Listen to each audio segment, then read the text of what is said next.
Om Ajnana Timanasya Chivansala Shlakaya Sakshvamilitamina Tasmai Shri Gurave Shri Chaitanya Manobichtam Stapitam Yena Bhutale Svayam Rupakadamyam Dadati Sva Vadantikam Vandeham Shiyu Shiyuda Padakamalam Shiyum Vaishnavamsam Shri Rupam Jagajatam Sakana Raghunatam Vitam Tam Sajivam Sadvaitam Savadutam Bharajana Saitam Sri Krishna Chaitanya Devam Shri Radha Krishna Padan Sakalita Shivishakam Vitam Sham He Krishna Karuna Sindhu Dino Bandhu Chatpate Gopesha Gopka Kantara Kanta Namastate Tapta Kanchana Gaurangi Radhe Vrindavaneshwari Vishtabhanu Sutta Devi Pranamama Haripriye Pankha Kalptavasha Kripa Sindhavasha Patinam Pavanabhyo Vaishnavyo Namo Namo Jaya Shri Krishna Chaitanya Prabhu Nityananda Shri Advaita Gadadhar Shivasadi Gaura Bhakta Vrinda Hare Krishna Krishna Krishna Hare Hare Hare Rama, Rama Rama, Hare Hare. So in the previous session, we discussed about the first offense, blasphemy of devotees.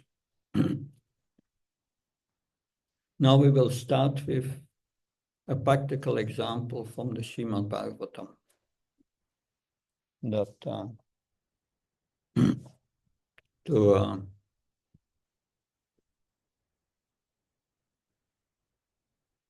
we'll discuss the pastime of Prajapati Daksha offending Lord Shiva.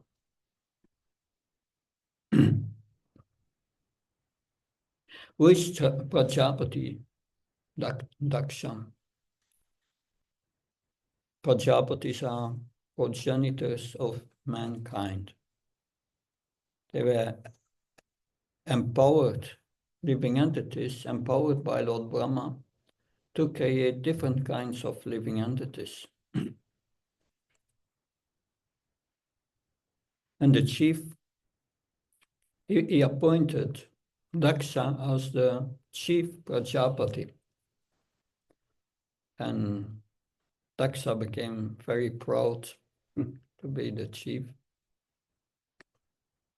The demigods, they perform regularly sacrifice.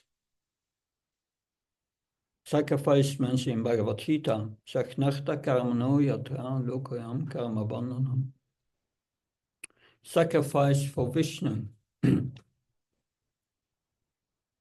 Well, the sacrifices are offered to Lord Vishnu, also to Brahma and Shiva.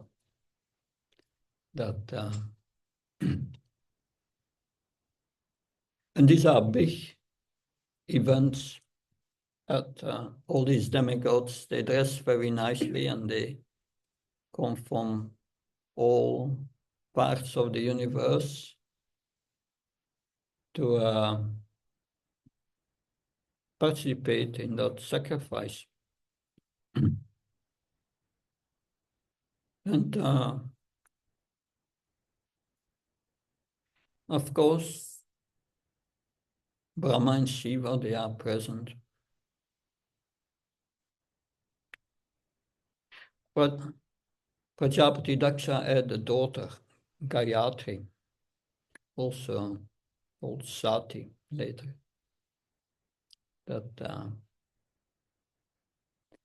And Brahma instructed Daksha to hand his daughter in marriage to Lord Shiva.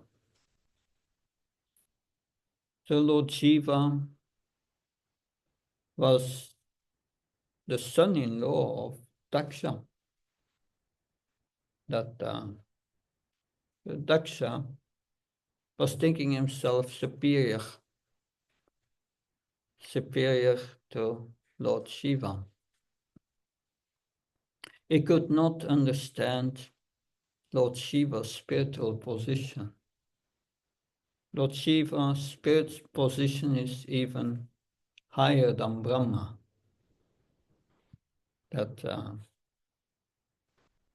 So this should be understood, because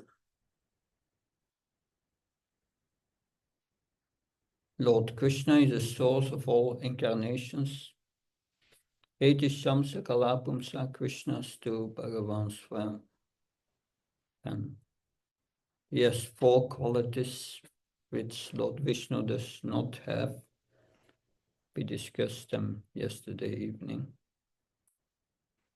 And then we have all the Vishnu Tattva expansions of Krishna. And there are quite some. Also expansions, the Purusha avatars are also Vishnu expansions, who are responsible for the creation of the universe.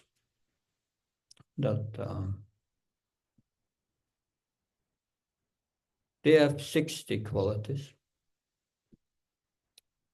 Lord Vishnu or Lord Narayan is also the Lord of Vaikuntha. Krishna is the Lord of Goloka. But they are non-different. But Lord Shiva is a different category. He has 55 qualities and the living entities have 50 qualities we conditioned living entities have this 50. We can develop these 50 qualities in a minor way. The demigods, they are developing these 50 qualities in a much broader way, But Lord Shiva is Krishna in contact with the material energy. But at the same time, it's different from Krishna. He has these 55 qualities, which is higher than Brahma, who has 50 qualities practically in full. Like there was a discussion with Srila Prabhupada about the position of Lord Shiva. And Srila Prabhupada said, Lord Shiva cannot give you liberation. But that's the difference.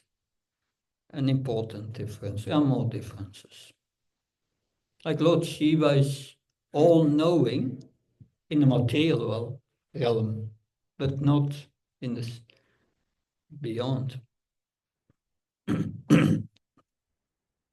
But Lord Shiva is of a higher position than Brahma. So what happened? At the beginning of that sacrifice, the Lord Brahma is there, Lord Shiva, all the demigods, and then Prajapati Daksha comes into the arena of sacrifice. And he's brilliant like the sun god, very imposant. And everyone gets up to offer him respect. Only Lord Brahma did not offer him respect because he was his father, he sat down. And Lord Shiva was in meditation. He was not even aware that Prajapati Daksha came into the arena. But Prajapati Daksha felt offended by Lord Shiva. Everyone offers him respect, and his son-in-law, he sit down. He doesn't stand up to receive him. It taught him that he was in a superior position.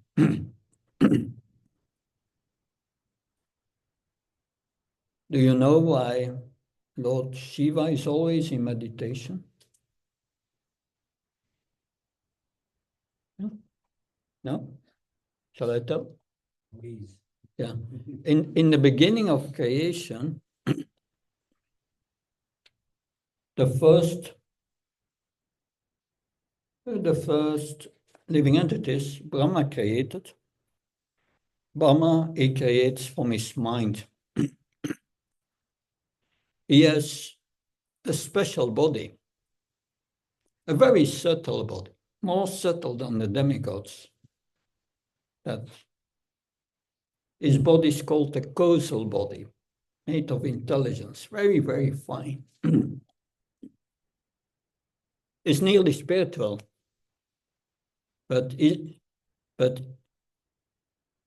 of course the living entities come to Garbhodakashaya Vishnu in this world, and to Brahma. Brahma gives them bodies in the beginning, but he does that by his mental force, by meditating, and they come out of his mind. So I think probably is the first living entity he wanted to create. He wanted an auspicious beginning, and he was meditating on processes of liberation, Sankhya, Yoga, Tapasya, and Vairagya. 4 processes of liberation. And as a result, the 4 Kumaras were born. This were his first 4 sons. Prabhupada said he created without the botheration of a wife. But that does not mean that he had no problems with his family. Because Brahma in the beginning wanted the instruction I received from the Supreme Lord was to populate the universe. So there you have his first 4 sons, and he gives them the first instruction. He said, please help me to populate the universe. And these 4 Kumaras, they all 4 said, yet we cannot do that. We are liberated. If we have to engage in family life, we become entangled again. No, we remain children, 5 years old forever. By their mystic power, they remain children.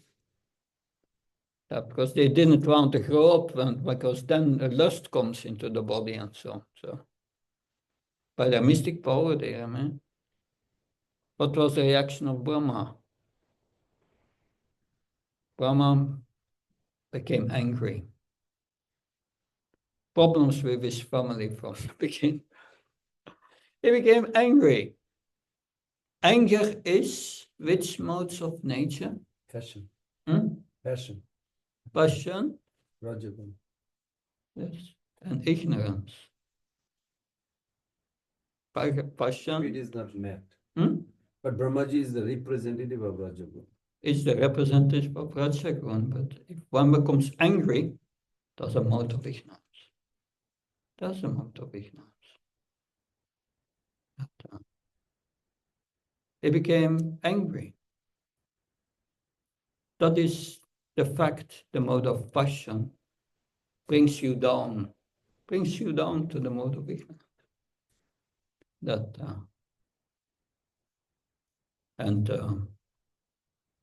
He became very angry. And as Brahma becomes angry, he could not keep his anger inside, and it came out in the form of 9 living entities, 9 Rudras. And one of these Rudras was Lord Shiva.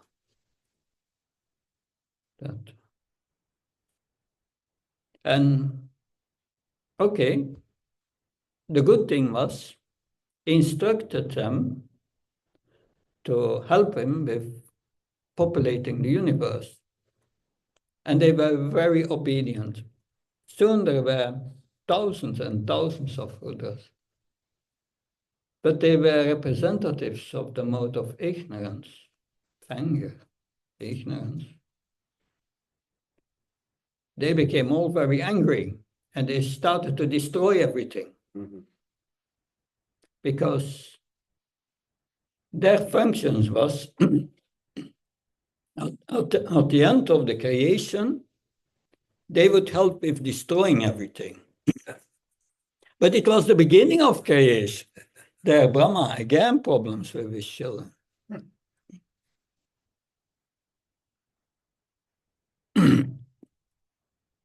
Then Brahma asked all these Rudras to come. And he instructed them, you should always meditate in your heart on Lord Vishnu. While you are meditating, then there will be no passion and ignorance. There will no ignorance. And you will be peaceful. And Lord Shiva, he follows that instruction. So he was meditating. Lord Shiva is always meditating on Lord Vishnu in the heart. That because his father instructed like that.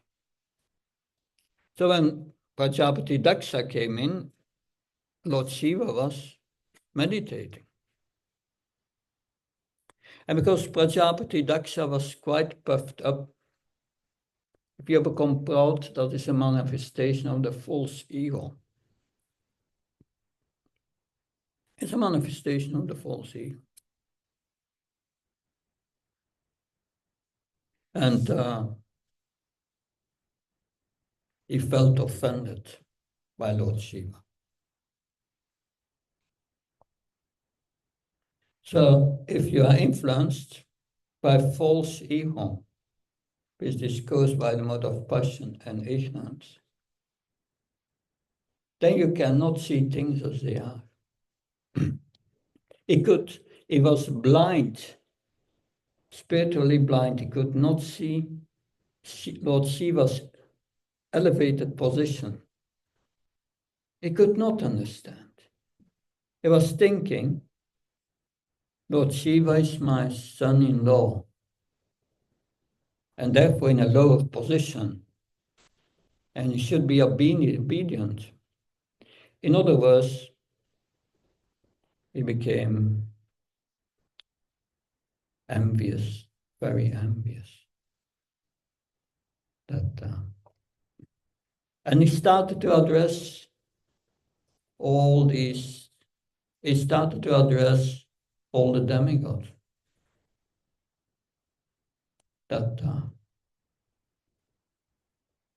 And he's saying, all great sages, Brahmins, and fire gods present, please hear me with attention, for I speak about the manners of gentle persons. I do not speak out of ignorance or envy. So he say I'm not speaking out of envy. So when we came at that point, Bhujan Prabhu said it's like a man and a woman upstairs in a house in the bedroom. And at night they are sleeping and suddenly they hear some noise from down. Some glass is breaking. Someone breaks in. And the woman pushes her husband and says, you go see. And the man takes all his courage and he goes to the beginning of the stairs and he looks down in the dark. And he calls out, is there someone down there? And then it's silent for a few seconds. And then from down a voice comes and said, I'm not stealing anything. So he's breaking in, but he's saying, I'm not stealing anything. So that means Prajapati Daksha, cannot understand his own envy. He thinks really that Lord Shiva needs correction, that he did not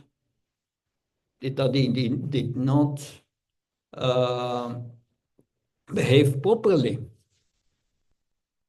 that he needed correction. He was so deluded by ignorance. But he's saying, I'm not speaking out of ignorance or envy. And that's a great lesson for us. Many times we cannot see our own envy. We cannot recognize it.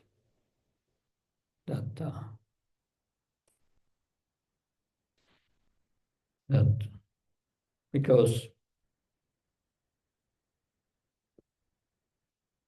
Lord Shiva's character was spotless. But Daksha, from the very beginning, was envious of Lord Shiva. And why is that envy there? By the bodily identification.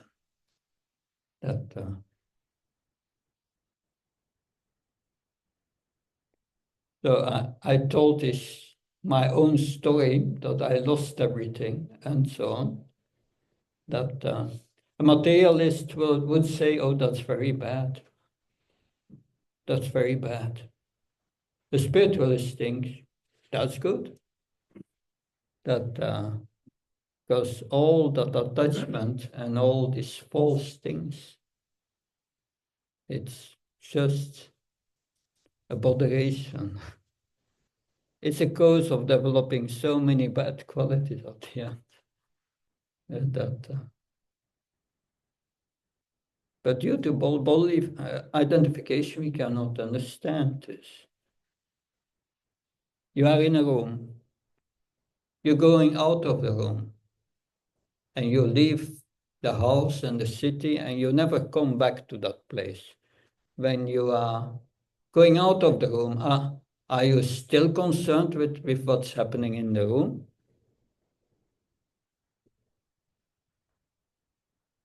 Every moment we can have to leave this body and this world and this place. All these relationships have no meaning anymore. No meaning. Previous life you had so many relationships. Do you remember them? It's all gone. Meaningless. Relationship between Vaishnavas have meaning in the sense that we support each other in spiritual life.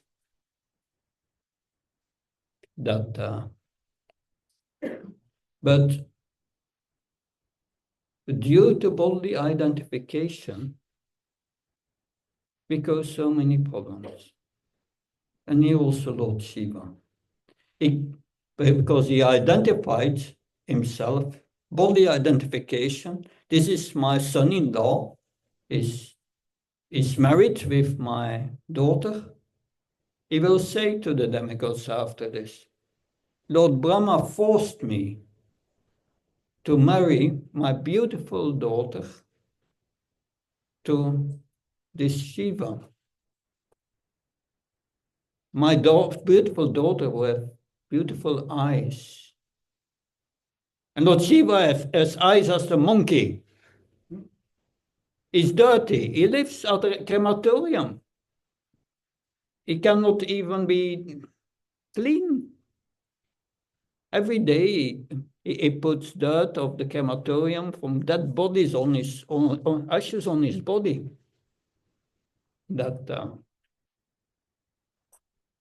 So he's blaspheming Lord Shiva. And he could not understand his own envy. If we are envious, it's also a reflection of envy of Krishna. That is what it is. But we cannot recognize that because we identify with this situation, which can every moment finish. A devotee sees the broader picture. We are eternal, not just this moment. That so many things happened in the past. Bhakti Sharma has told us all, he said many times to his disciples, look forward. Your future is brilliant. Don't look back. Forget it. All what happened. And Krishna will force you to forget. Even in this life. My family rejected me, but then after my father passed away, my mother wanted to see me. And I went. And it was a very nice meeting. I went in dhoti as a monk, and she appreciated. But it's very sweet. Then the next day, she lost her long-term memory due to Alzheimer. And 3 months later, I called her. My sister took up, and she gave the phone to my mother. I spoke to her. My mother gives the phone to my sister and says, I don't know who this person is. I don't know. There goes your relationship. Finished. One moment after another. Your own mother says, I don't know you. Alzheimer, finished. Every moment this can come. That we have to understand this reality and come out of the illusion of bodily identification. We are the consciousness in this body, which is eternal. And we can only understand who we are if we purify our consciousness. We purify our consciousness. Then we can understand ourselves, the soul, and within the soul is Krishna, the super soul. And that's self-realization.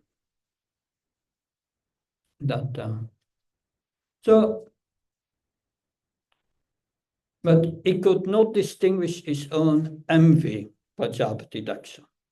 And that's very clear here, because he says, I'm not speaking out of envy. But he's very envious. But he cannot understand it. That he does not want to admit his envy. So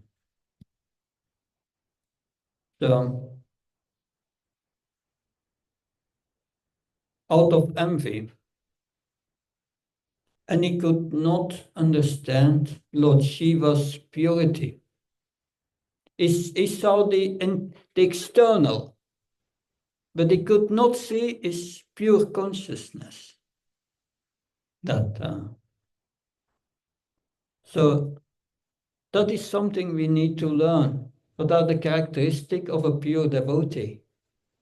And recognize advanced devotees. Know who is advanced, who is not advanced. But he said to Lord Shiva, he said to the demigods, he was criticizing Lord Shiva, because he's shameless, he does not know how to act. He did not stand up to receive me, nor did he think it fit to welcome me with sweet words. That was his expectation. Because of not observing the required rules and regulations, is impure. It doesn't follow the rules and regulations of a Brahman, so he's impure. He lives in filthy places like crematoriums, and his companions are the ghosts and the demons. So he must be very impure. So Daksha was thinking himself in a position to correct Lord Shiva. Was he in a position to correct Lord Shiva? No. First, Lord Shiva was senior to him. He took birth before him. That's the first thing.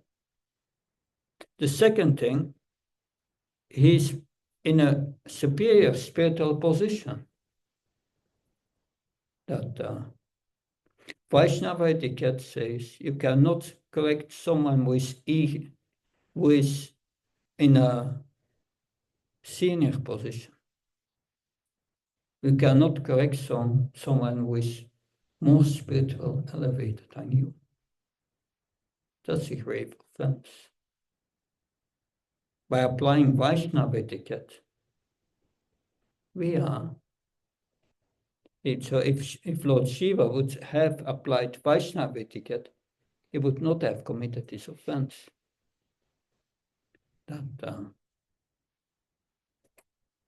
So he thought himself really in a position to correct Lord Shiva. But factually, he speaks as a man in ignorance. That such criticism pollutes our heart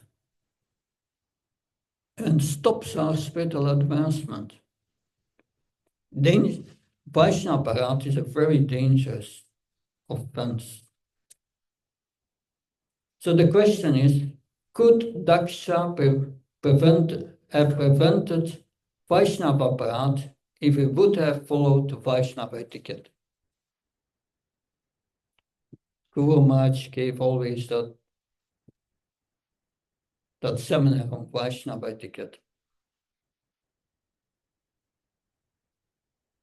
So his psychology of trying to point out that Lord Shiva's attitude needed correction was just born out of false ego,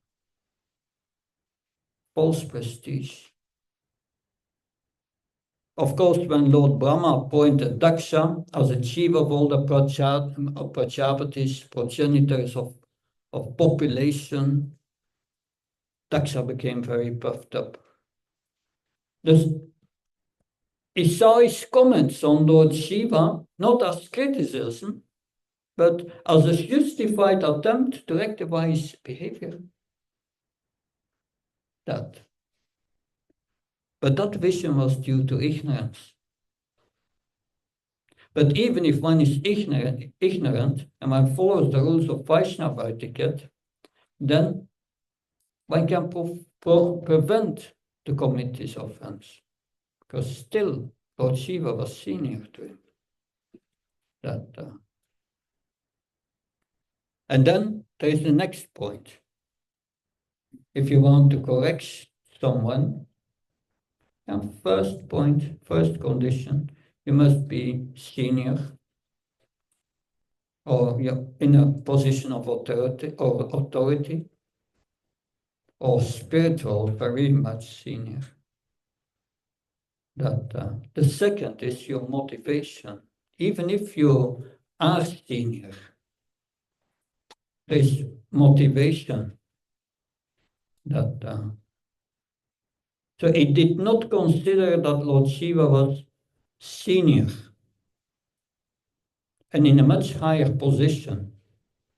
He could have known that because all the demigods knew that the share of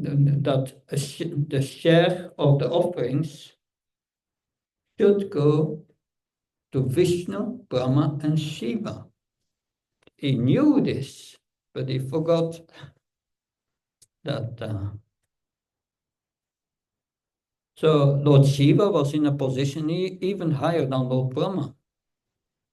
Trying to teach a senior is an important breach of Vaishnava etiquette. We don't do that. That when Vidura wanted to take instructions of Uddhav pointed out, no, I cannot do that. Maitreya Muni is nearby. He's senior to me. He was also instructed by Lord Krishna. You should take instructions from him. Otherwise, I commit Maryada Vyatika, the offense of surpassing a greater personality.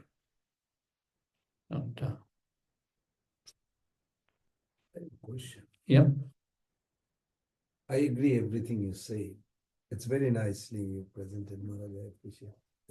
But there's something also called social etiquette. He's a son-in-law. Should respect the father-in-law. Now, it's not his fault. I know he was in meditation. But if somebody don't know that, they will say, well, social etiquette also plays a role. Yeah, social etiquette. Father-in-law is respected. Social etiquette So you should have get up and plays a role.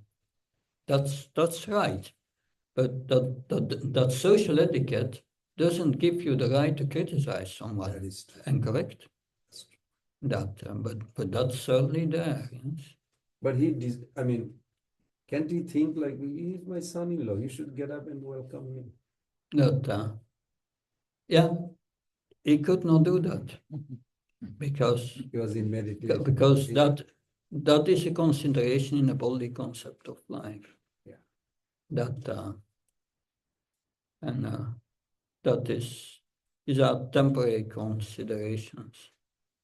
But the spiritual position, that's of course then the question is, yeah, that then a natural question that comes up, if someone commits an offense and is senior, can't we correct him? Well, some have tried to do that. When Lord Brahma created from his body a daughter named Vak, she attracted Lord Brahma's mind towards sex, but that took just a few moments. But the Marishis, sages, they didn't correct Lord. They didn't correct Lord Brahma. Mm-hmm. But the sons of the Marishis, they corrected him. They were much younger. And they said, how is it possible that you are running after your daughter? You are the most senior. You should give the example. And they criticized him. It's a long story, but finally these 6 sons of Marichi were born as the sons of Devaki before Krishna. And they were killed by Kamsa. That's the whole story behind it. So that was a punishment for criticizing Brahma. But the Marichis themselves, they didn't cry. They didn't criticize Brahma. They asked they just asked him a question that they said, you are behaving like this, but we don't understand. Can you explain? Even that we should not do. We should not do. We should go to a god brother or god sister who is on the same level and ask that question to them, not directly. But here there was no choice because Brahma there was no one on his level. So they asked him a question. That's the way. But it's very important. Don't try to correct someone if you feel envy in your heart. It's going wrong. What is the right motivation to correct someone? That is trying to assist this person in his spiritual life. But then the person must be junior than you and must be willing to be instructed by you. It's not that we instruct someone just because he's junior. That the spiritual master can correct his disciples. That good. This is about Vaishnava Apparat. This is one of the stories I wrote down. I have 5, 6 other stories. But I want to speak about something else now, and that is the mood in chanting, the inner mood. Let's see, yeah, I'm on page 30 to 70 or something.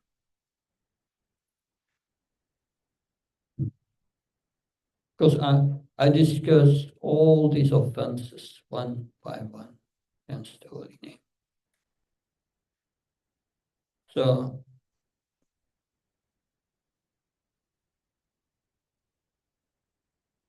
the first, we should give up the offenses and adopt an attitude of service. So what is the first offense against the holy name? Sadhuninda, to blaspheme devotees who dedicate their lives for the preaching of the holy name. We will turn them, the offenses, into defenses against the offenses. So what is the first defense then? Instead of criticizing, what should we do? Find a quality, good quality, Vaishnava quality in that person and magnify it. Yeah, appreciate their good qualities. And what else?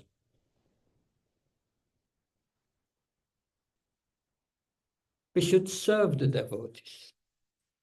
Serve the devotees and appreciate their good qualities. And what's the second offense against the holy name?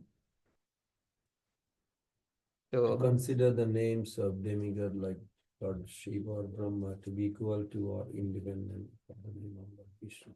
So what is the defense against that? Glorify Krishna. Glorifying Krishna. And their relationship. Yeah, glorify Krishna, the supreme enjoyer, and respect great personalities like Lord Shiva, Brahma, Ganesh, Hanuman, as exalted devotees of the Lord. The third offense is Go Avakya, that not following the instructions of the spiritual master. So that's not a difficult one. What's the defense? Actually obeying your spiritual law. Yeah, carry out the orders of the spiritual master with enthusiasm and attention in detail. What is the fourth offense against the holy name? Shastra Ninda. Shastra Ninda. Blaspheming the Vedic literature in pursuance of Vedic version. Yeah, blaspheming the Vedic literature or literature in pursuance of the Vedic version. So what's the defense? Glorify Shastra. Yeah, honor and study the scriptures, seeing them as instructions of the Lord. I like that. So then the fifth offense, thinking that the glories of thinking that her name is imagination. Imagination or exaggeration. So what's the defense against that? What's the Sanskrit word for that one? Please? The Sanskrit word for the fifth one? The Sanskrit word for the fifth one? Four is the Shastra in the five is. Yeah, that Arthavad. Arthavad, yeah. Sanskrit. Arthavad. It's a little longer. It's in the Padma Purana and it's in the beginning of my book, but then I have to go back. Okay. But the whole Sanskrit is there from the Padma Purana. If you go to Ujjain, every morning they are chanting these verses, Sanskrit verses, before chanting japa. And then they have the translation, that's in Hindi there. But that Nice. Yeah, that's a nice practice, was established by Guru. So what is the defense? Okay, that's right. Consider the descriptions of the glories of the holy name given by the acharyas and the scriptures not to be even slightly exaggerated. So all these descriptions are true, but when we chant the holy name with offenses, the potency of the holy name is not manifested. That's the problem. It lies in our offenses, not in the holy name. And 6, Reservation. that Give some mundane interpretation Yes. on the holy name of the Lord. yeah. So Kalpanic no mundane interpretation. interpretation. What's the defense? We should give a philosophical interpretation of the glory of the holy name. What holy name will be nice. Let's say experience the holy name as a transcendental sound descending from the spiritual world. Experience. Experience Nice. as a transcendental sound descending from the spiritual world.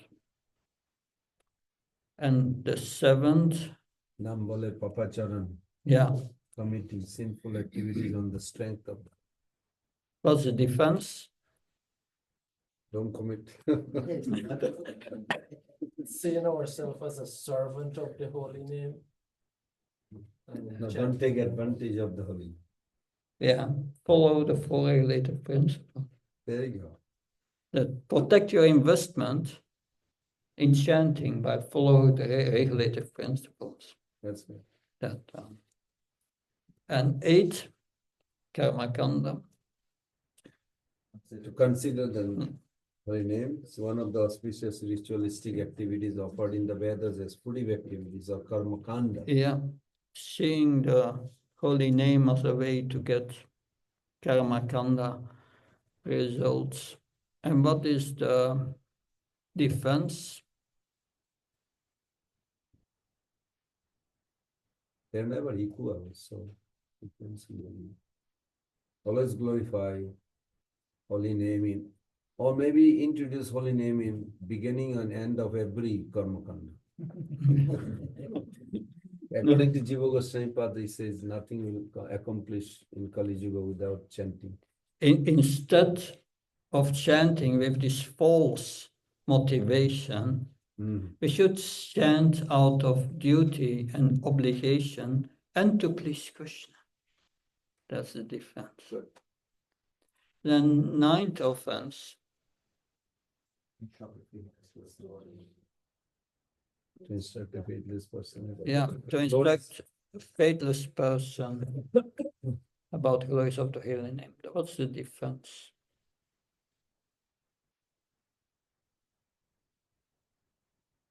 Give them prasadam. No, the offense is, the defense is what we are now doing. We are discussing the glories of the holy name with the servants of the Lord who relish them.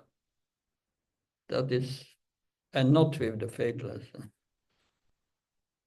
With the 10th offense, that Not to be faithful even after understanding so many instructions in this matter.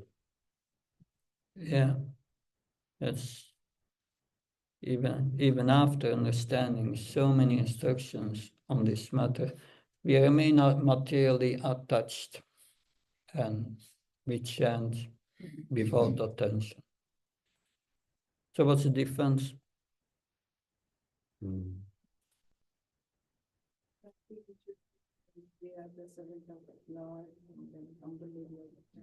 Yeah, Take it seriously. okay. Take it seriously and think that we are the servant of the Lord. Yes. That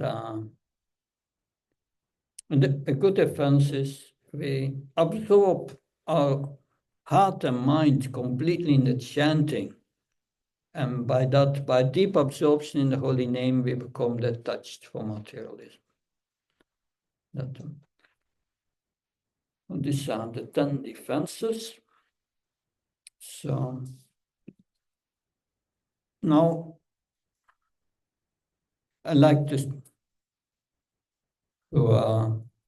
speak about the mood of chanting. Yeah, we spoke already about this Sambandhagyan and this prayer for Sambandhagyan. But Prabhupada advises we chant the holy name like a child crying for its mother. So we have the 3 words Hare Krishna Rama. They are the transcendental seeds of the Maha Mantra. The chanting is a spiritual call for the Lord and his energy to give protection to the conditioned souls. Prabhupada, these are the words from, this is Prabhupada explaining the meaning of the Maha Mantra. He says this chanting is exactly like a genuine cry of a child for his mother's presence. Mother Hara helps the devotee to achieve the Lord's Father's grace, and the Lord reveals himself to the devotee who chant this mantra sincerely. That is what Prabhupada says about how we should chant. So this mood of a child calling out for the mother has different nuances. One is a feeling of helplessness. That how do you create that? If I don't need help, if I think, how do you create a desperation? if you don't think you don't need help, then we should understand we are in trouble. There it is. We must hear Bhagavad Gita, Srimad Bhagavatam. Like the first time I heard the Bhagavatam from Mahavishnu Goswami, I understood I was in trouble. And that was the beginning of my spiritual life. It begins with understanding we are in trouble. If we think of everything is all right, go on with your illusion. Good luck. Yeah, we're doomed. But if you get to understand by the mercy of a pure devotee that you are in trouble, that's the beginning. Because a small child cannot survive without the mother's care. It's rare in this Kali Yuga, but when children have good parents, they don't think about their own maintenance and protection. If they are hungry, they are thirsty, they go to their mother. If they are tired, they climb on the mother's lap and go to sleep. If they are frightened or distressed, they run to their mother for shelter. And the mother is very happy to provide whatever is needed. This is the nature of the relationship. Similarly, when we chant, we should chant with a mood of dependence on Krishna. Chant in the mood that Krishna, your material energy is too strong. I cannot overcome my material attachment and illusions on my own. I'm hopelessly caught in this body identification.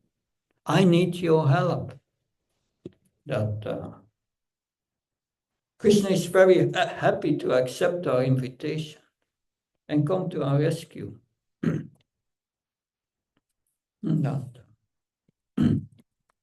Nice prasadam, everything is good. I don't feel. Yeah.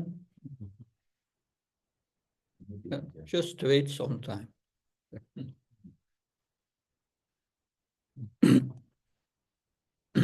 I tell that sometimes that to people, that young people, say to young people, don't become old, it's not good. Don't do it. It's not good. When you're young, you think it's all right.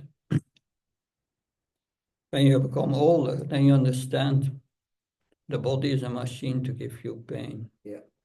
You come to the reality that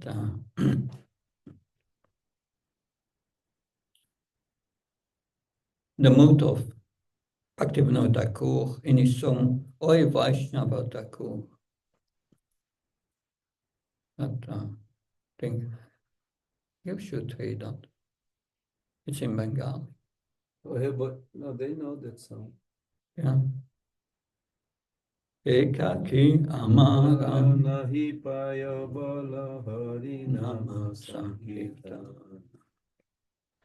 Tumi kripa kori shada binudiya Deya Krishna namada. Alone I do not find the strength to carry on Sankirtan of the holy name of Hari.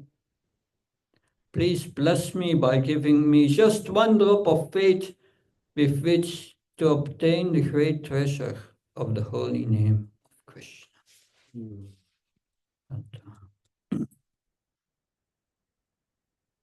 So what's the first characteristic of a child crying for the mother? You remember? Need, feeling need, Helplessness. helpless, Helplessness. desperation. Yeah. Now, there's a second characteristic, and that's focus. That the child cries for its mother. It's focused on one person. All these aspects of, we'll see there are 4 aspects of a child crying for the mother that we can apply to the chanting of the holy name. And they are all coming from lectures of Prabhupada. So the first is helplessness. The second is focus. The relationship between a child and a mother is extremely close and somewhat exclusive. When a baby cries, there may be thousands of people who are willing to and able to help, but none of them can console the child. Even the father is often at loss in stopping the baby's crying. The baby wants only its mother. There's focus. Even the father is often at loss in stopping the baby crying. It wants only its mother. The crying is specifically directed toward the mother. And there's a feeling towards the mother that I'm yours. I'm yours. That's coming from the baby's experience, not explanation. Baby didn't hear the philosophy of father. Yeah. So his own experience is feeling it. Yeah, that's How to create that? That I really need Krishna. Philosophically, okay, I accept it, but experiencing, like feeling. now you have the right wing gopis and the left wing gopis. Yeah. The left wing gopis is Radharani.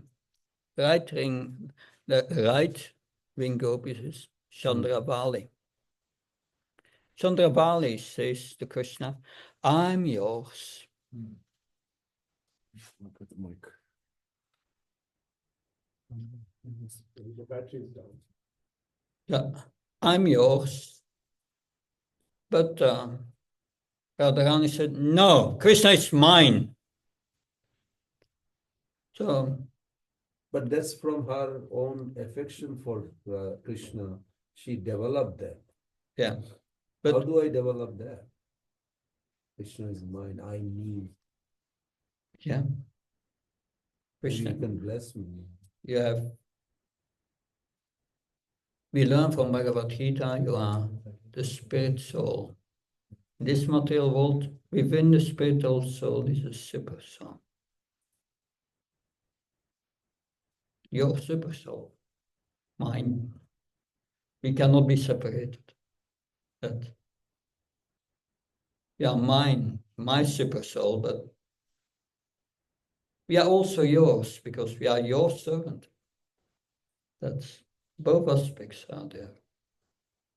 Both aspects. That we have aham, meti, that's material. But we have the right to say it's my Krishna. Because we are part and parcel of Krishna. Anyway, that's too esoteric, but the idea is we chant, we say to Krishna, I'm yours. I'm that. When we chant the holy name, we should totally and exclusively focus on Krishna. Just let all other relationship in this world fall away at that moment and connect with that person who is always there for us. So if we chant, it's not the time to make your shopping list or to make your menu or planning what you have to do today. No, later.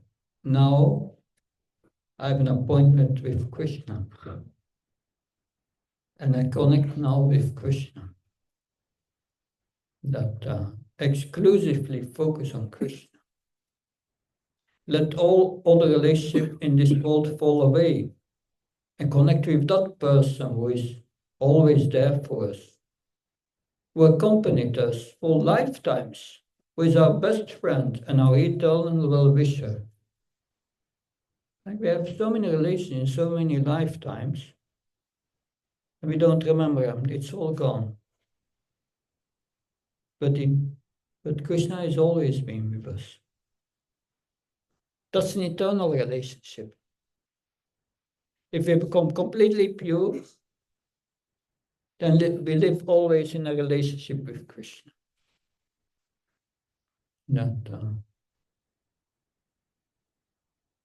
All of the relationships will come and go. But this relationship with Krishna is eternal. It is the only thing we can really claim ownership to in this world. All the rest you have to leave behind. But what do you take with you to next life? All your karma, that's going with you. That's it, right? Just your karma. Yeah, karma. And Can't leave that luggage anywhere. yeah. And but from the moment we have burned our karma, then Krishna is there.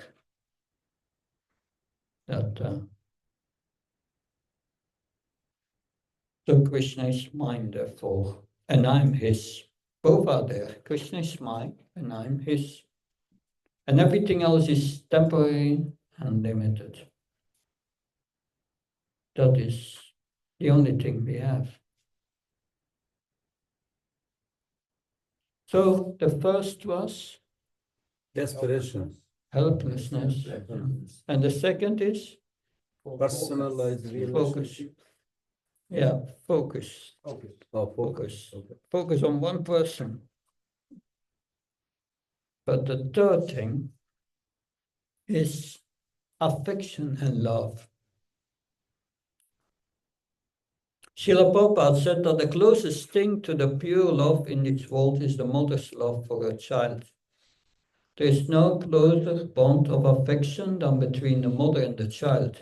No matter what their children may do, the mother cannot stop loving them. That is close to love. It's not spiritual love.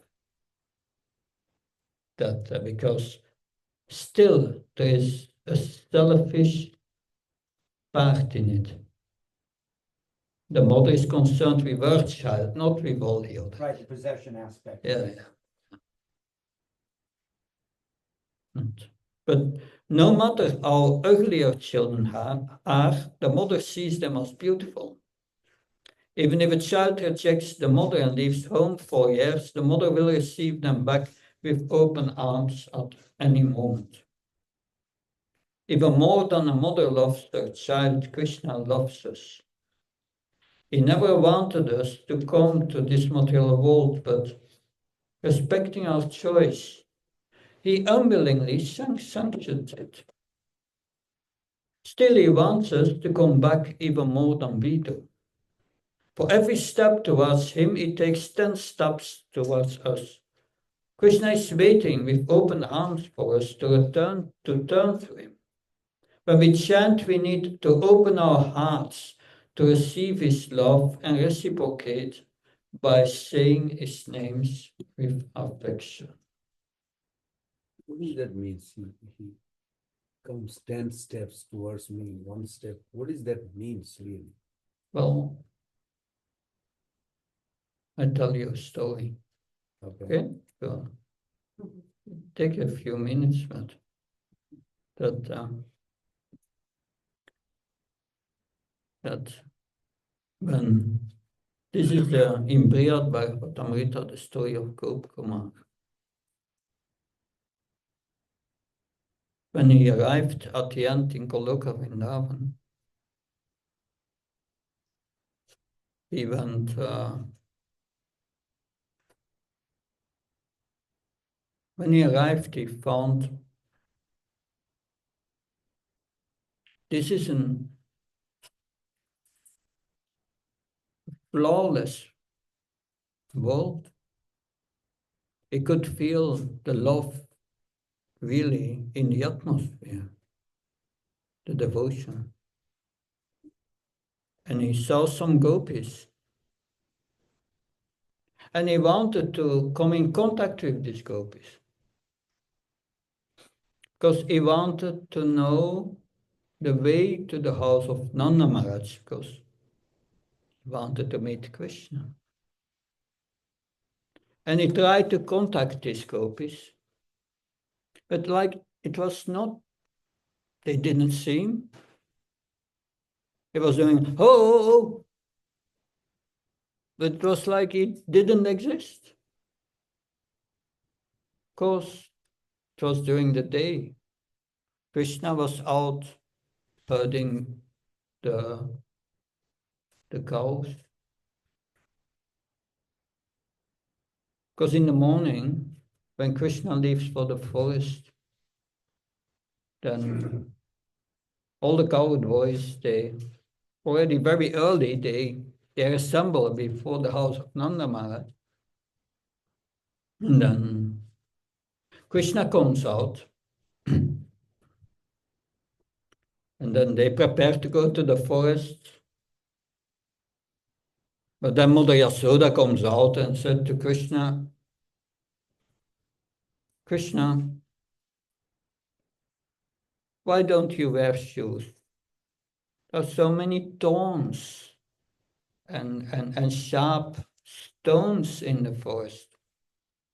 Krishna said, no, I cannot wear shoes unless all the cows wear shoes. How many cows had Nanda Maharaj?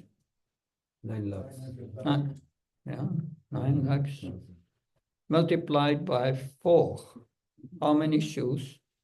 Yeah. 3.6 million. Thanks.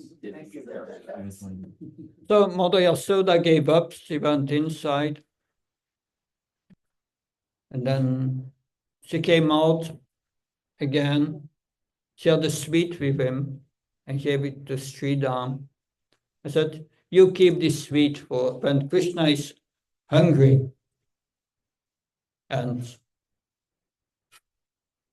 Mother Yasoda embraced Krishna. She went inside, came again outside and said to Balaram, you walk before him. And to another Gopal said, you behind him, that Krishna is protected.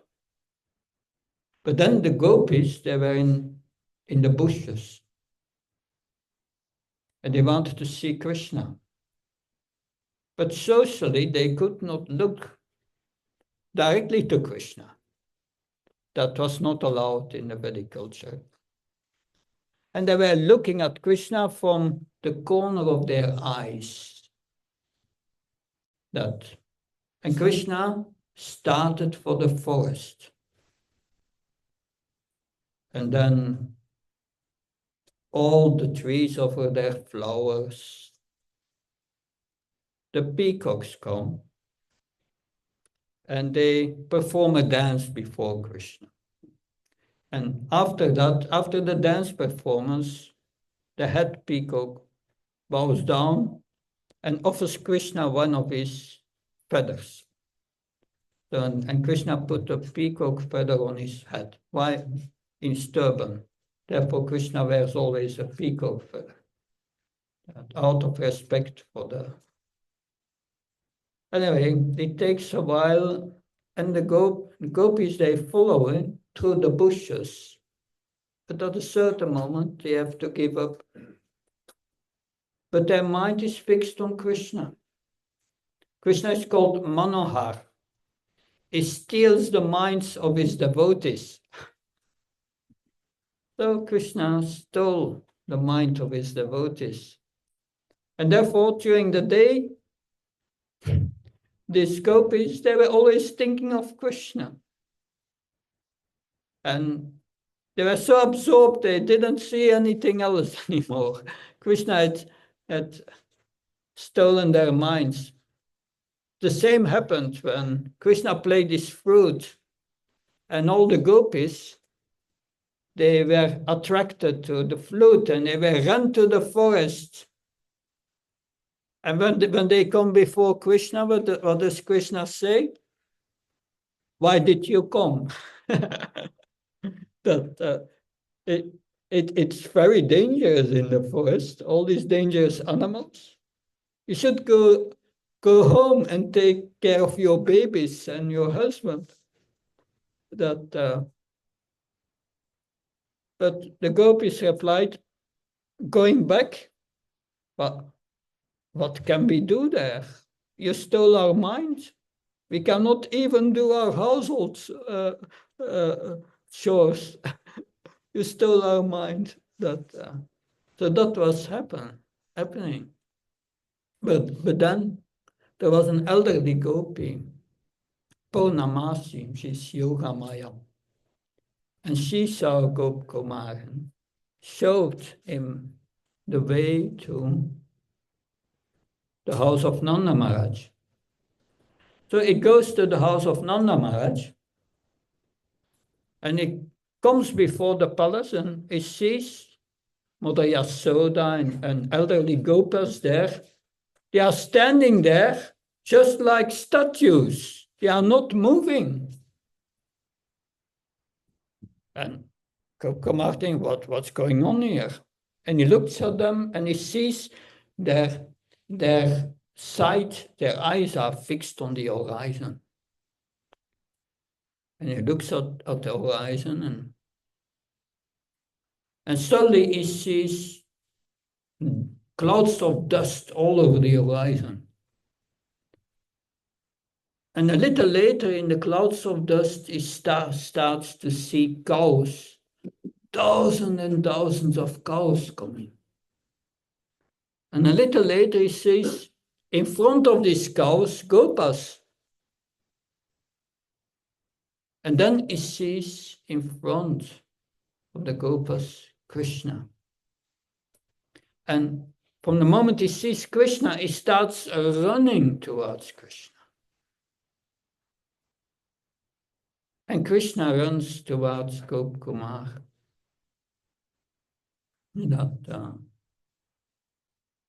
when they meet, Krishna embraces Gop Kumar and said, "Oh Svarup, we missed you so much, that I love you so much." And Krishna fell on the ground out of love for his devotee. And then all the other cowherd boys and gopis came around.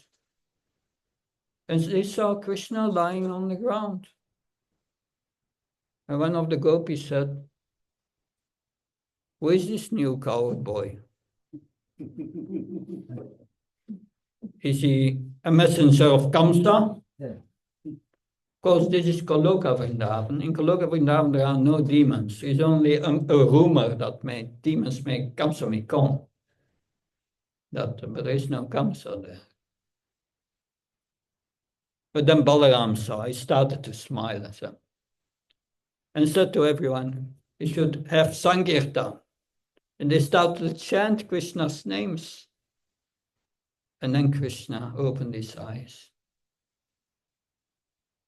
But if we would understand even a little how much Krishna loves us, we are not in this world.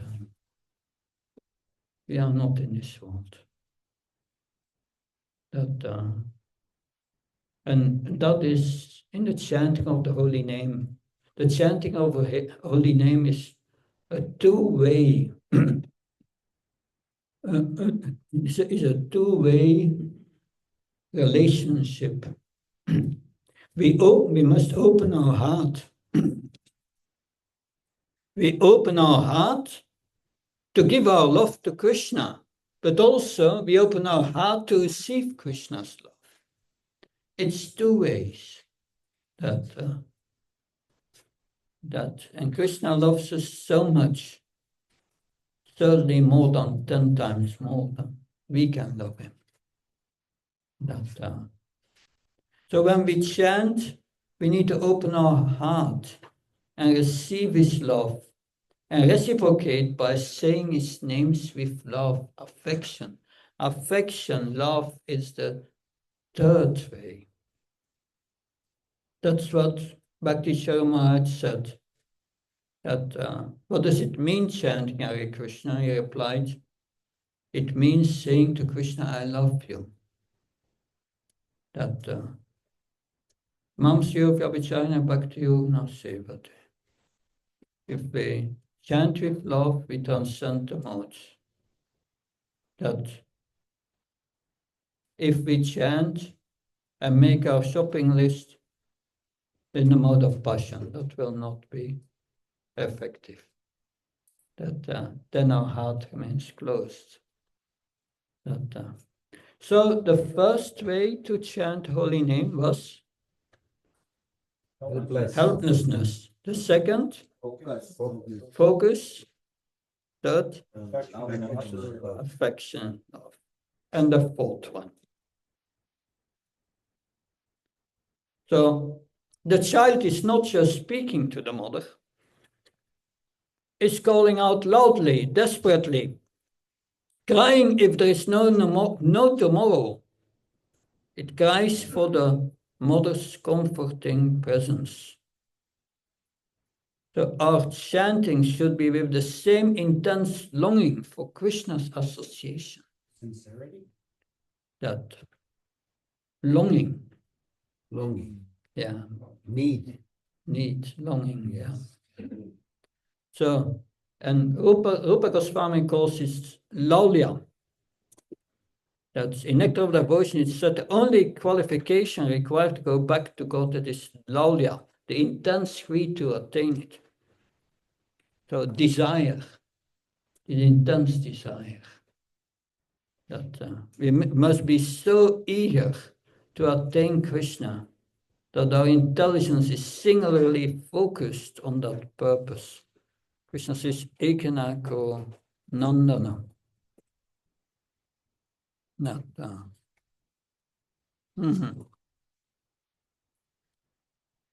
In the Bhagavatam, we have the story of Vritrasur. He was a pure devotee in the body of a demon. Sometimes we see the external, but internally he was a pure devotee. And he offers beautiful prayers to the Lord, and is using that same analogy of a mother and a child. And And he uses that to convey his eagerness to reconnect to the Lord through service. So this is a verse of the Bhagavatam that it is verse 6:11-26. O lotus-eyed Lord, as baby birds have not yet developed their wings, always look for their mother to return and feed them. As small calves tied with ropes await anxiously the time of milking, when they will be allowed to drink the milk, when they will be allowed to drink the milk of their mothers, or as a morose wife whose husband is away from home always longs for him to return and satisfy her in all respects, I always yearn for the opportunity to render direct service unto you. So we have looked at 4 different ways, moods in the chanting. These are based on Prabhupada's instructions how to chant, like a child crying for a mother.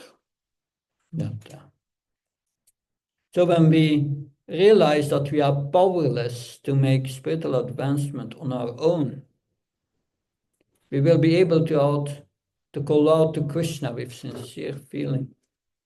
When we understand that Krishna is our very source and savior, we will chant with a sense of relationship that Krishna, I'm yours. When we know that Krishna's love for us is unconditional, our hearts will melt and we chant with affection. And when we realize that Krishna is our only shelter and also the most wonderful personality, we will chant with intense longing to serve him again. So Krishna gave us a free ticket to back to Godhead in the form of the holy names. But we have in our lives to make this chanting our highest priority. That with a humble state of mind, we will be able to chant his holy names constantly. So, Question. it's question time, yes. The last verse you mentioned, 6:11-26. Maybe I'm wrong. Honestly, I don't think the baby bird is really waiting for mother, is looking for food. If the food is provided, mother is replaced. So it's not really like longing, like need the mother, need the food. Yeah, it's a material example, Yeah, but understand the spiritual significance of I that see. language. We need something to hear something in the realm of our experience to understand that, because this whole example of the child and the mother is factually a material example, but we can learn from the child. Because in Alachua, there's a Gurukuli boy. I mean, he's not a boy, he's the father of the children. He's a second generation. He told me one time, Pran Govinda Prabhu, if Krishna gives me long life and good sex and money, I'm okay. Why Krishna cannot just provide this? I said, oh my gosh, So they're not really looking for Krishna Prem. They're looking for some comfort to live by. If it is longer instead of death. It's like the brahmachari from India who comes to America on the basis of a religious visa. And they are very humble until the day they have their green card. At one level, he was already leaving the day he had his green card. So these are false motivations. Yes. And will not help us. Yeah. So Maharaj, first is helplessness, second is focus. But in focus, you say personal relationship Also, material world is temporary, like you gave us some synopsis, also disappointment maybe. And the third one, you said affection and love. In that you mentioned Gop Kumar is a good example that how much Krishna really care for each of us. He has so much affection and love. And the fourth one is longing, or you also gave Laulam of Rupa Goswami parts. And you talked about this example of the calf with the for the cow, milk, and the insect. This is very nice. Thank you. I hope you bless me that I can meditate on it before I chant. Yeah, the purpose is that we are the spirit soul, and the only thing that we have is consciousness. That's ours. But this consciousness is contaminated. Yes. That and we have just to remove that contamination. That and the chanting of the holy name will help us to cleanse up this mess that we have made in our consciousness. And if when our consciousness is clear, that Lord Shiva says to Parvati, that pure consciousness is Krishna consciousness. That Krishna consciousness is consciousness in which Krishna is always revealed within our heart, where we always have contact with Krishna. Kadambakana Maharaj said, when he spoke to the sannyas candidate, he said, sannyas means living with Krishna in the heart. Have a relationship, constant relationship with Krishna in the heart. But that's for all of us. We all have to have this. We have this relationship, we have forgotten. But live in a relationship with Krishna in the heart, whatever you do. So everybody is sannyasi in that sense. Yeah. Need to be sannyasi. Yeah, that's a stage we have to go to. Yeah, that's nice. That because sannyas, the fifth chapter of the Gita, I think verse 3 or 4, there it is said that sannyas or renunciation or devotional service is the same. In the purport, Srila Prabhupada said, right, if we are attached to Krishna, we are automatically detached from this material world. That's Jnana and Vairagya are byproducts of bhakti. That's in the Bhagavatam also. Yeah. So it's a question of making a hole in our materialistic consciousness while we are chanting.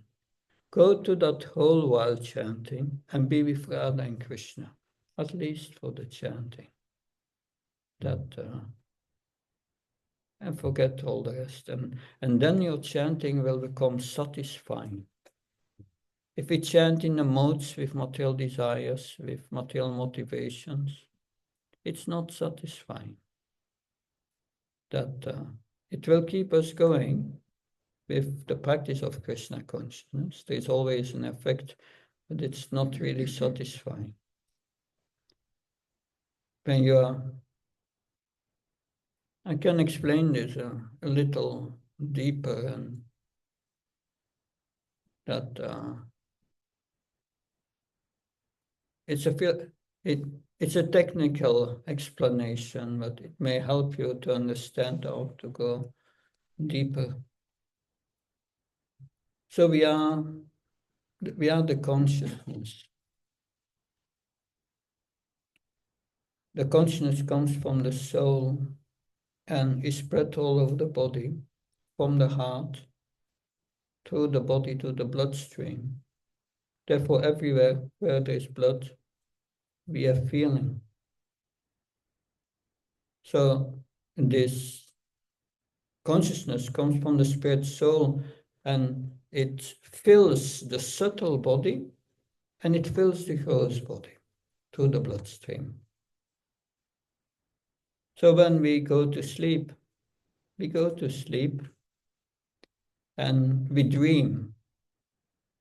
Then the consciousness is not completely, but practically it's withdrawn from the gross body. And it's in the subtle body. And the mind creates a dreaming situation. While we are in the dream, we think really it's real in the dream, because we have forgotten our gross body when we are sleeping and dreaming. But hopefully we don't dream the whole night. We have to come to deep sleep. In deep sleep, the consciousness is withdrawn from the gross body, but also from the subtle body. And it finds himself in the soul. There's still a consciousness, but in deep sleep, one is conscious of the soul, oneself. It's not that there's no consciousness. Because when we get up in the morning and we are deep sleep, we feel, yes, I'm rested. So there we are. But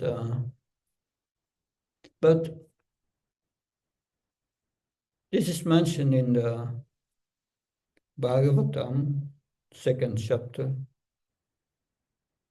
that this verse that says when one comes to the perfection, the Drishtva evatmanishvari is the last line. Yeah, Yes. yeah. So then Ksyanti sarvakarmani, and then above that, yeah, Chintante,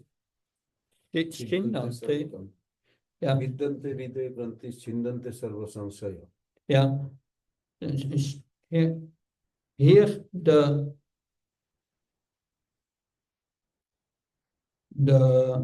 knot of attachment to material things is broken. That Shindanti Sarvakarmani. But then all your karma is gone when we attain perfection, and then Drishtva Evatmanishvari. Evatma Ishvari. I discussed with Travita Prabhu many years ago. We were together at the Ratha Yatra in Toronto.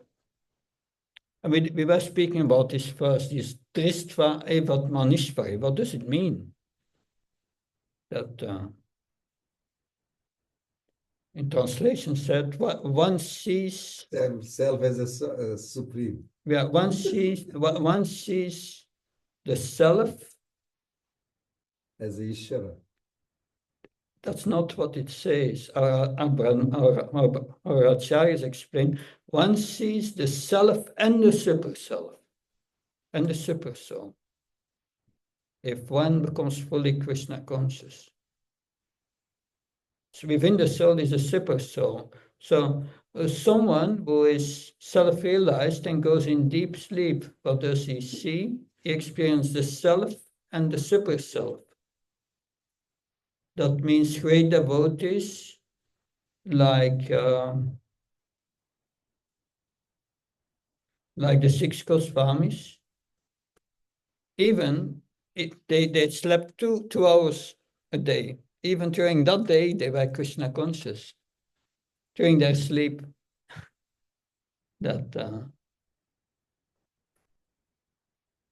so that is pure consciousness.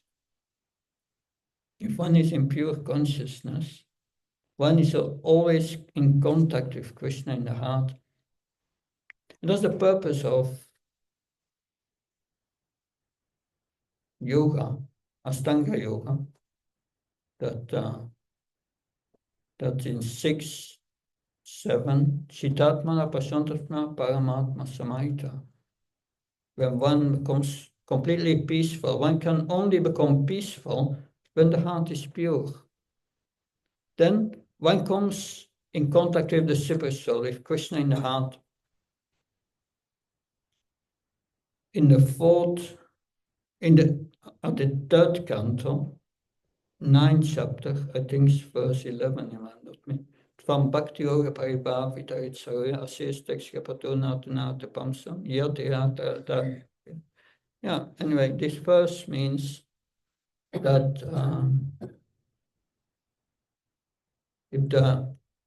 if we hear about Krishna through the ear, then it goes to the heart.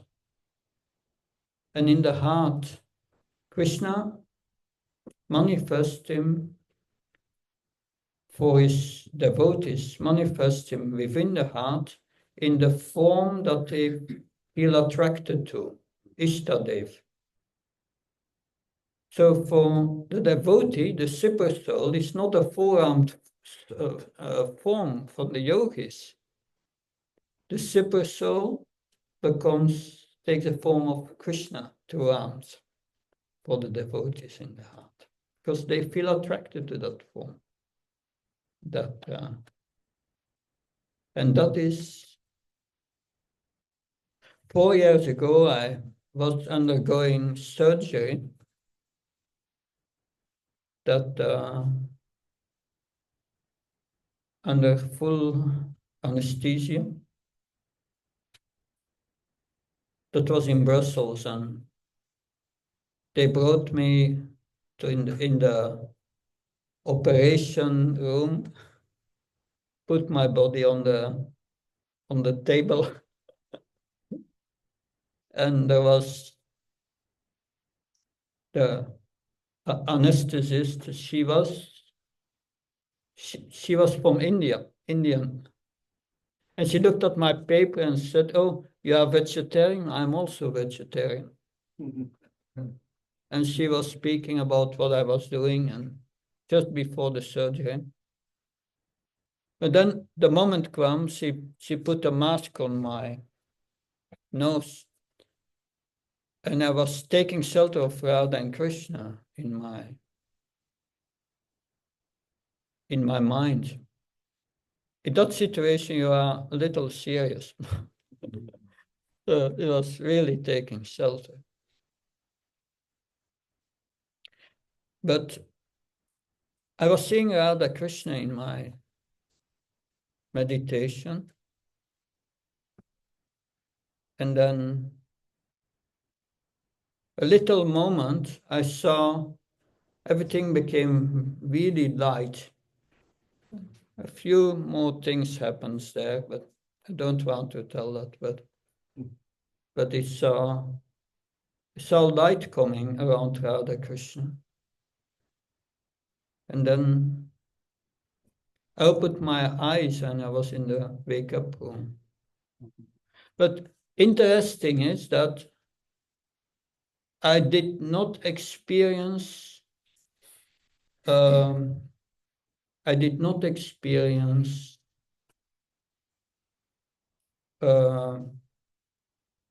I was not conscious. It was continued. I did not experience an interruption of consciousness. That was not there. And the experience of time was completely different. Was the hospital employee witness anything? Anybody else witness, or just you? Who can witness your consciousness? No one. You alone can. Good. But I'm still wondering, I didn't experience any interruption of consciousness. And the experience of time was like a timeless space. But I can imagine by that experience that someone who is fully Krishna conscious, he retains his Krishna consciousness in all circumstances. That was interesting. But it means when we chant, we should be with Krishna in the heart. And feel Krishna's presence. This is not imagination. Krishna is there. Krishna is our best friend. You don't have to explain your situation to Krishna. He knows. He knows everything. We just pray for His mercy, for pure devotional service. Any questions? Yes. Taking a step back, towards the end, you briefly mentioned humility, and we find that within Shikshastikam as a prerequisite for chanting. Is there, if time permits, if you can shed light on maybe a definition of what humility is and how can we strive to achieve humility to chant better?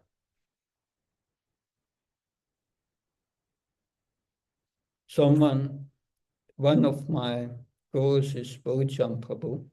He taught me the Bhagavatam. I was 11 years in Vrindavan, 3 months every year with him. Someone asked Bhujam Prabhu, are you self-realized?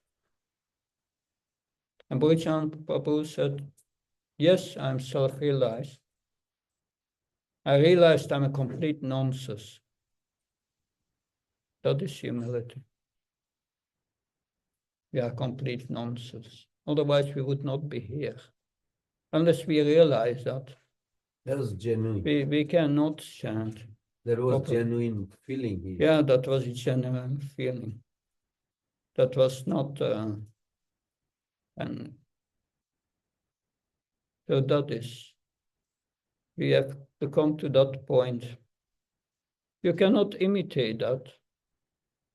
Like I said yesterday evening, I think you were not there, but that someone, the word said to Prabhupada, I'm the most fallen.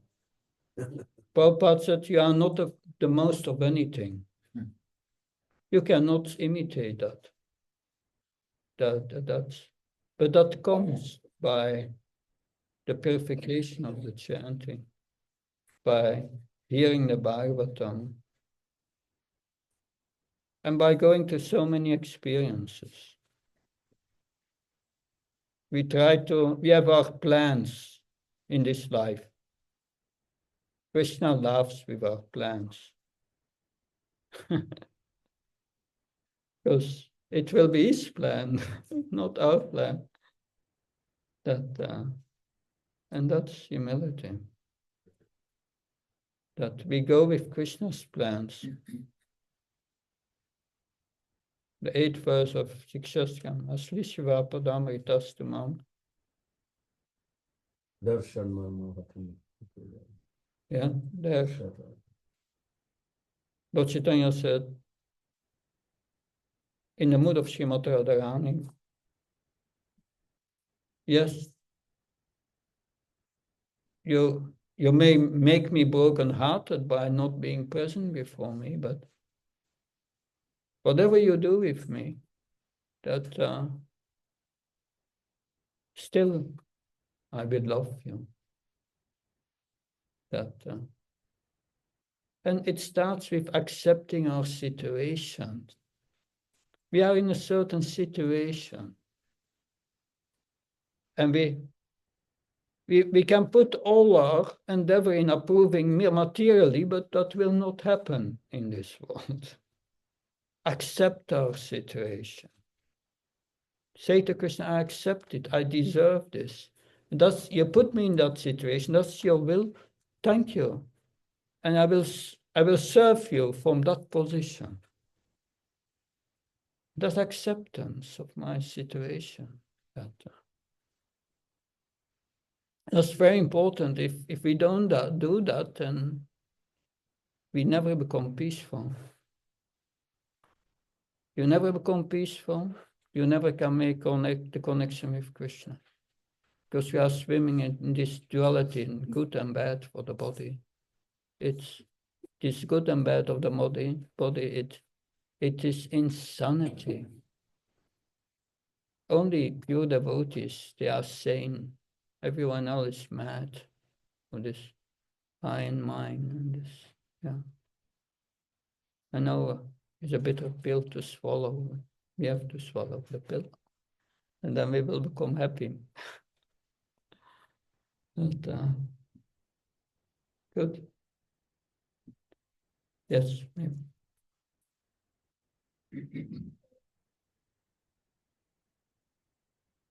When we are in materially uncomfortable situation, so we are kind of like feel that helplessness, like to take shelter of Krishna.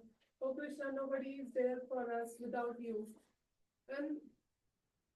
But when that situation changes and we come into very nice situation, comfortable situation, when everybody is like very pleased with us, everybody loves us. So in that situation, how we can create that helplessness towards Krishna? Mm-hmm. Because for myself, as I have experienced so far, that I never feel that helplessness in that comfortable situation. Oh, who makes your heart beat? Who makes your heart beat? Your heart is beating. Krishna. That can stop every moment. But I don't feel that. That's the problem. Yeah, then you should hear the Bhagavatam. That's the way. You have 3 ways of learning, and you can choose the way that you want. First class learning is hearing that stealing is bad. And then you stop stealing. Second class is one hears that stealing is bad, but one has still the tendency. But then it says one sees someone is arrested, and then one stops stealing. That third class is one hears stealing is bad, one sees someone arrested and still wants to steal. One has to be arrested oneself. So there are 3 ways of learning. The easy way is hearing the Bhagavatam every day. And that will gradually bring a feeling of understanding the futility of material existence and create a sense of detachment in your heart. But you have to hear every day. You have to take the doses. That's your medicine. Hearing Bhagavatam, Bhagavad Gita every day. And gradually, you will understand. If you don't want to go that way, or you think it's too difficult, then you have to learn by experience. Krishna will bring you in a helpless condition. And then you have to learn from the practice. If you are sincere, Krishna will do. And in Kali Yuga, there is no problem. Queen Kunti, she prays to Krishna, I wish that all these calamities come again and again, because then I can think of you. But that was another time. We are in Kali Yuga.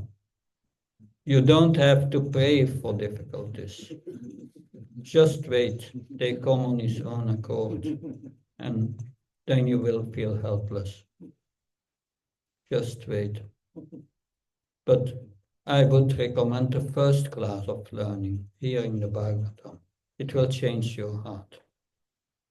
That we see we see our father, mother is dying. We will follow. We have our children, they will also die. After you, hopefully. Not always like that. But it's one calamity after another. So learn by experience or learn by hearing. It's up to you. But be assured, if you don't feel this urgency, we are in illusion, deeply in illusion. Yes. Hi Krishna, my name is Ria, and I have a question about if there's some devotees who are fear of anything of maybe death, I'm scared of death. How do we turn to Krishna and handle stress? What's the best type of service I can do for Krishna? If it would be the Prayagna or the national band, what's the best way to turn away from stress and to turn away from our fears? Yeah. So how to get rid of fear? Yeah. That is explained in the Bhagavatam, I think it's 176 or 177, by giving our reception to this literature, the Srimad Bhagavatam,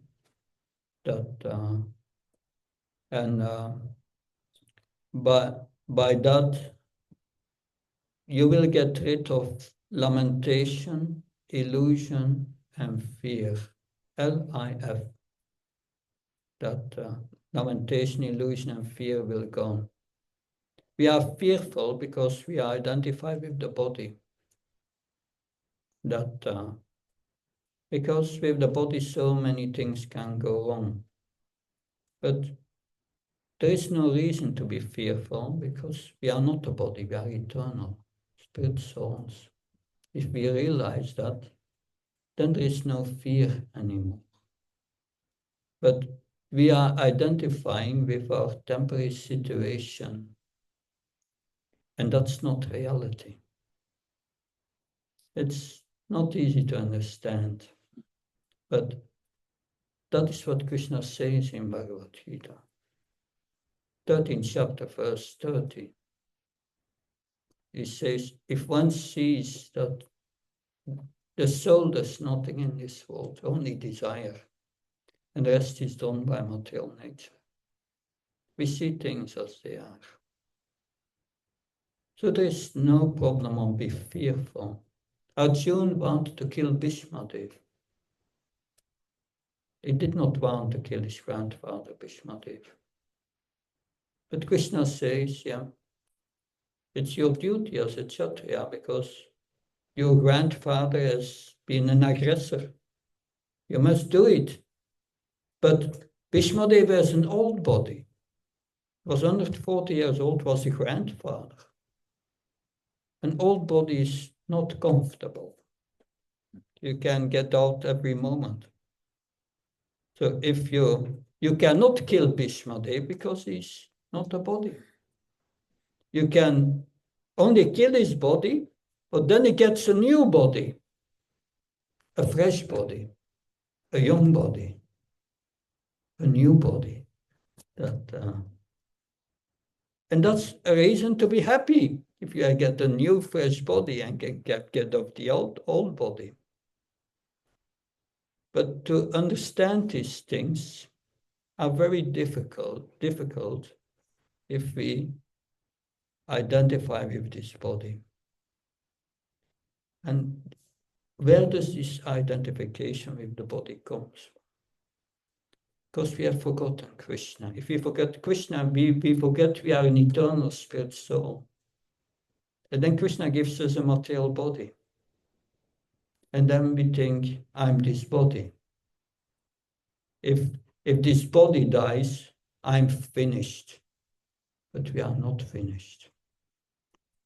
That is what I was explaining when I was going into I was going to this surgery, full anesthesia, but still consciousness was not interrupted. We are not dying. But we think we are dying when the body is finished. And that's the cause of our fear. But to get rid of that, it's a process of purification. But if we sincerely practice, your fear will diminish. And because some people, most people in this world identify with the body, and they get into panic situations and so on, and fear that. But the spiritual process purifies us from that, but it takes time. It's not that this fear will go from one day or another. But after purifying ourselves for 10, 20 years, it will go better. But we have to be patient. Patient. It doesn't happen overnight. And if we are too fearful, we have to take measures on the material platform also for the moment. Not thinking that just by chanting, this will go away. That you may have to go to the doctor and the psychiatrist for help.